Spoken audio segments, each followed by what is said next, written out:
Selamat datang pada kesempatan kali ini. Saya akan memperkenalkan intro atau pengenalan dari operational amplifier atau op-amp. Op-amp adalah penguat yang memiliki gain yang tinggi dan juga memiliki hambatan input yang tinggi dan hambatan output yang rendah. Nah, jadi ya, op-amp ini pada dasarnya adalah penguat ya, amplifier. Hambatan yang tinggi dan hambatan output yang rendah nanti kita lihat di karakteristik op-amp. Oke. Simbol op-amp ini disimbolkan sebagai sirkuit 5 terminal. Di terminal yang pertama yaitu input inverting yang ditambahkan dengan tanda minus. Kemudian terminal selanjutnya itu input non-inverting di mana ada tanda plusnya. Kemudian ada terminal ketiga yaitu terminal output. Kemudian ada dua buah supply yaitu supply positif dan supply negatif. Nah, biasanya simbol op-amp dalam analisis ini terminal positif dan negatif ini tidak disertakan ya. Jadi hanya input dan output.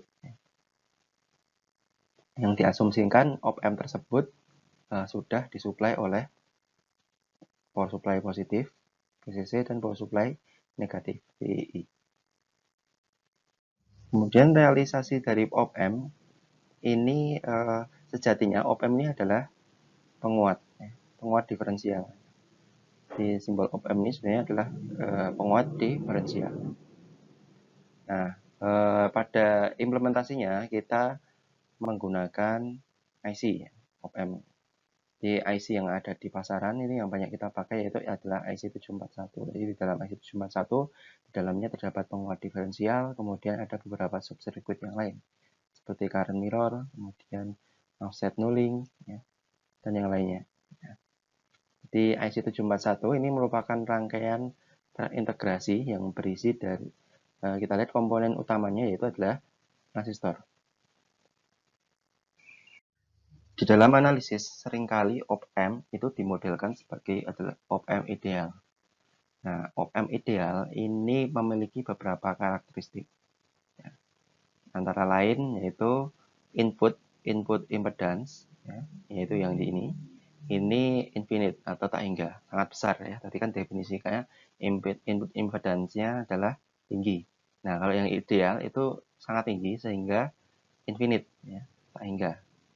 Kemudian memiliki output impedance atau hambatan output yang kalau di ideal ini adalah 0 atau 0. Sementara tadi definisi op-amp adalah very low. Nah, jadi kalau idealnya itu 0, tapi kalau implementasinya ya ada nilainya, tidak 0. Kemudian differential gain atau dilambangkan A ini sangat tinggi ya, sangat tinggi sehingga di op-amp idealnya ini adalah dimodelkan sebagai infinite. Kemudian dalam op-amp ideal ini dia gainnya ini bekerja dari frekuensi yang paling rendah atau DC sampai frekuensi tak hingga atau frekuensi tinggi. Jadi respon frekuensinya flat ya untuk gainnya dari yang frekuensi paling rendah sampai frekuensi paling tinggi. Rangkaian op-amp ini bisa kita buat rangkaian penggantinya ya. Misalkan ini terdapat hambatan input, kemudian misalkan inputnya V2, di sini V1. Nah, ini berupa voltage control, voltage source. Kemudian dia memiliki hambatan output. Oke. Ini hambatan output, hambatan input. Ini bisa disambung, tapi perlu diingat ini arus di sini, ini 0 ya. Jadi tidak ada arus di sini ya. Adanya arus di sini dan arus di sini. Ini kemudian VCVS-nya ini besarnya adalah penguatannya A dikalikan V2 kurang V1 Ya, jadi diferensialnya ini dikuatkan. Nah, apabila sebuah op-amp ideal, ya, jadi tadi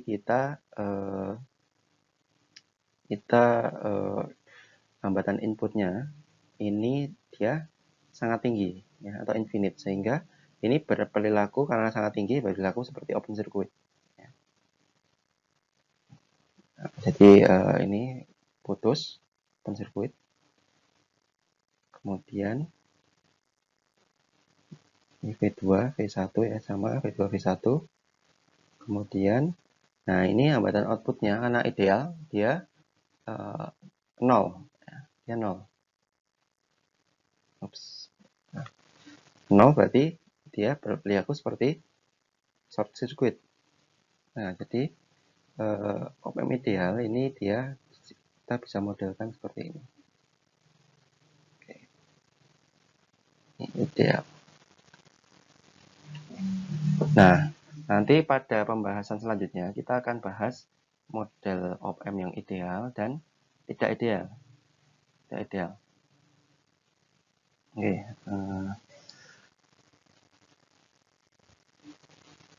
Selanjutnya kita bahas mengenai analisa op-amp ideal dan analisa op-amp yang non ideal, yaitu dengan menggunakan rangkaian pengganti op-amp. Oke, sekian, terima kasih.